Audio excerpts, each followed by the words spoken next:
吉林村庄惊现诡异事件，上千只螃蟹在村里横行霸道，村民都说是灾难前兆。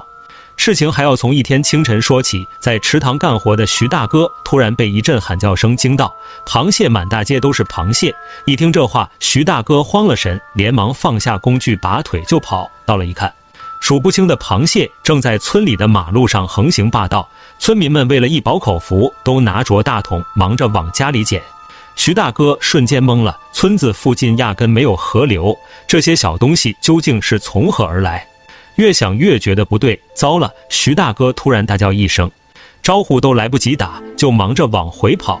到了自家养殖场，一看彻底傻了眼，一捞一个空，一夜之间所有螃蟹竟然集体跑路，消失得无影无踪。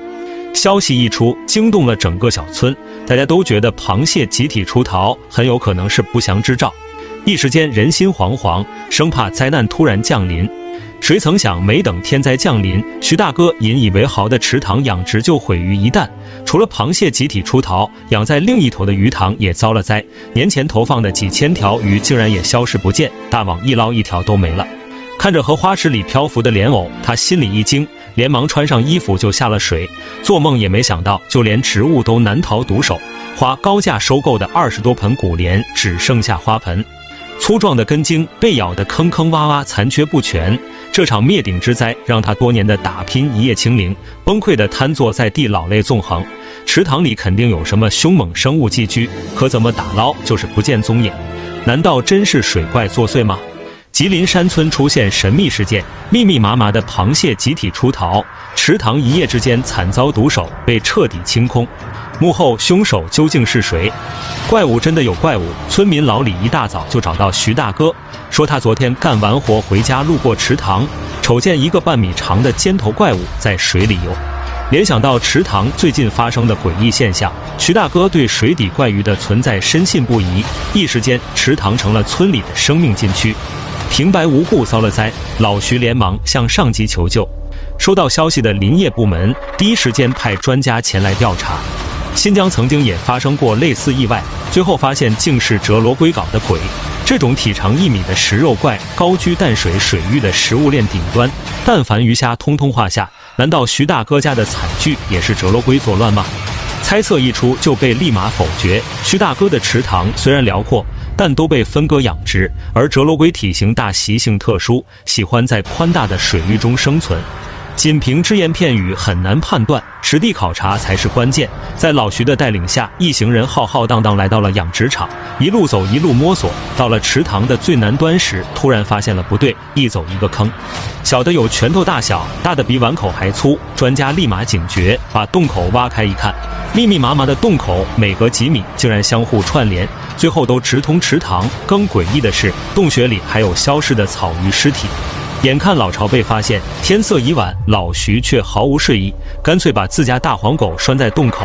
养了几年的老伙计果然给力，一声吼叫幕后，真凶终于露面。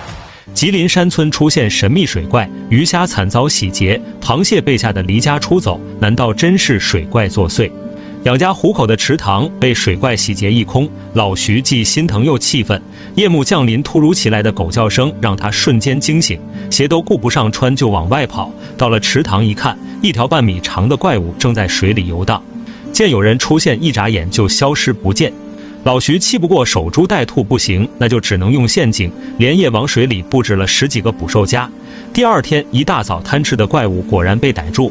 老徐看着神似田鼠的家伙犯了难，难道真是这家伙把几千只鱼一扫而空了吗？听到消息的专家火速赶来，一看水怪的长相，突然恍然大悟。为了验证猜想，当天夜里所有人在池塘一起蹲守。果然，天一黑，一只大黑鼠就出现在镜头里，在水面上四处游荡，趴在的一片荷叶上就啃食起来。看清田鼠的模样，专家眉头紧皱，十分担忧。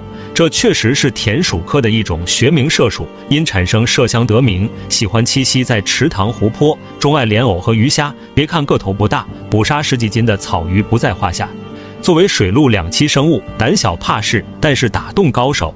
这种北美洲的特产在我国基本没有野生分布，几十年前被引进后用于大规模私人饲养。专家猜测可能是养殖户看管疏漏才会出逃。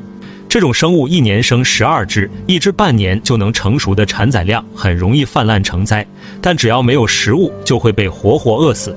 无辜遭灾的徐大哥只能默默承受，找来专业捕鼠队清理干净放生到野外水域。